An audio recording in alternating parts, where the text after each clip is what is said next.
In a previous video on VW types, I covered type 1, 2 and 3, and many of you asked, hey, what about the type 4? Well, here it is. Because I listen to my audience and enjoy discussing obscure Volkswagens. But before we dive into the type 4, let's take a quick brain warm-up with the type 1, 2 and 3 numbering systems. To distinguish between the different type models, VW assigned a second number.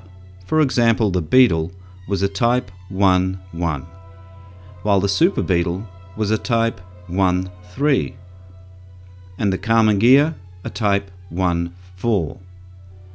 But VW wasn't done yet. To further differentiate variations, they added the third number, because why stop at 2 when you can have 3? So the standard European and American Beetle was a 1-1-1, while the US market standard Beetle, which had a sunroof, was a 1-1-2.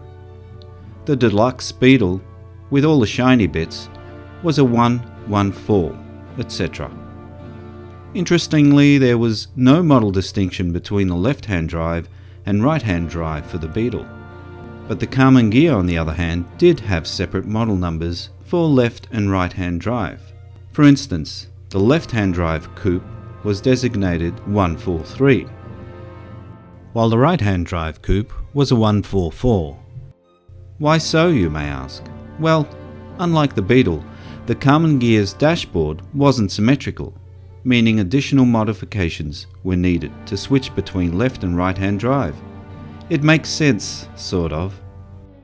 Now, all this talk about the third digit is important because when we finally get to the Type 4 now, we see that the first model introduced in 1968 was the Type 411.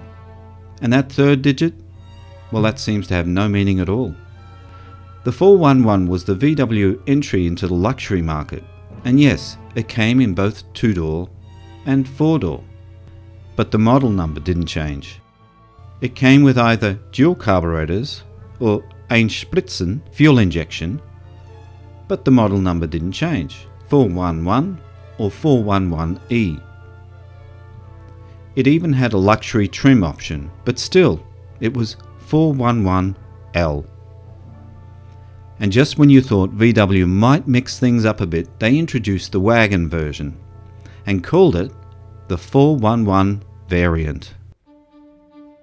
In 1972, VW upgraded the 411 to the 412 with a restyled front end, stronger suspension and a larger engine. But did they rethink the numbering system? No. The same E, L, 2-door, 4-door and variant system still carried on, because by that point even VW had probably given up on trying to explain it.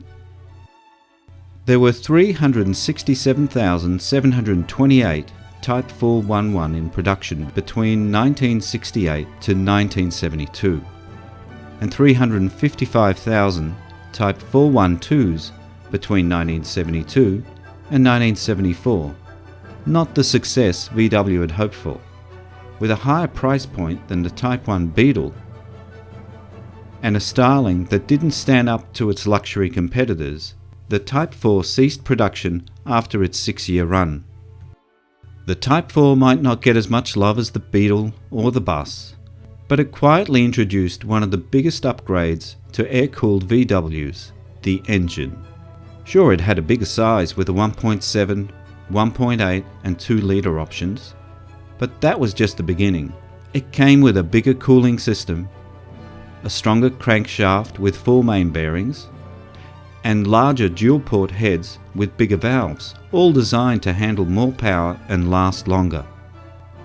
The oil system held more capacity, keeping things running cooler, and the aluminium engine case was tougher than the old magnesium ones. And on top of all this, it ran either a dual carburetor or Bosch fuel injection system. With all these upgrades, the Type 4 engine brought air-cooled VWs into a new era, even hitting close to that 100 horsepower level. A serious achievement for a humble little flat 4. These engines were even used in the Volkswagen Porsche 914-4 between 1969 and 1976, where they outsold the Porsche six-cylinder version, the 914-6, due to the similar performance at a much lower price, which forced the Porsche 914-6 to discontinue after 1972. Yes, the Type 4 may not have been the star of the show, but its legacy is still felt in the air-cooled VW world today.